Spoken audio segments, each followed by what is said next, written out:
Une nouvelle mosquée pour les fidèles musulmans du quartier Koléa, commune de Matam, en R+2. Cette maison de Dieu a une capacité d'accueil de plus de 2000 fidèles. La nouvelle mosquée de Koléa possède également en son sein une école franco-arabe. Explication, Younousa Tawel Kamara. Les fidèles musulmans de Koléa peuvent désormais se frotter les mains. Après avoir fait plusieurs démarches pour la reconstruction de la mosquée centrale construite depuis 1952, aujourd'hui leur rêve est devenu une réalité. Cette maison de Dieu est entièrement reconstruite grâce au financement d'un natif de Koléa. Cet édifice de 2 étages est bâti sur un terrain de 420 mètres carrés. Désormais, plus de 2000 fidèles musulmans pourront accomplir leurs devoirs religieux dans cette maison de Dieu.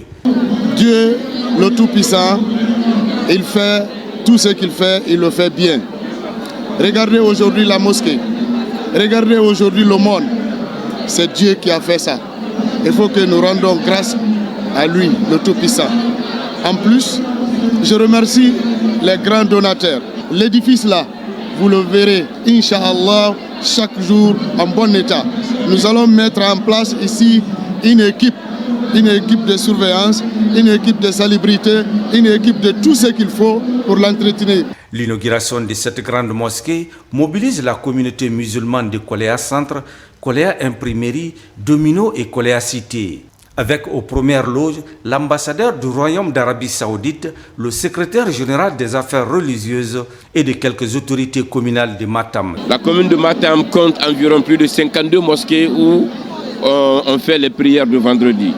Je peux vous le dire sans me tromper que cette mosquée qui vient d'être inaugurée dans ce quartier de Koléa Centre fait office de l'une des plus grandes mosquées de notre commune.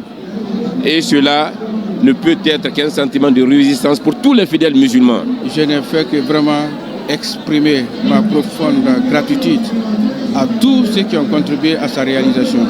Je remercie également les administrateurs et toute l'autorité de ce quartier et nous les confions cette mosquée pour que ça soit utilisé exclusivement pour la cause divine, sur la cause de Dieu, et l'utiliser pour renforcer nos liens de solidarité, de fraternité et de vivre ensemble. D'autres infrastructures viennent s'ajouter à cette mosquée, notamment une école franco-arabe, une bibliothèque, une salle de réunion pour les imams et un forage.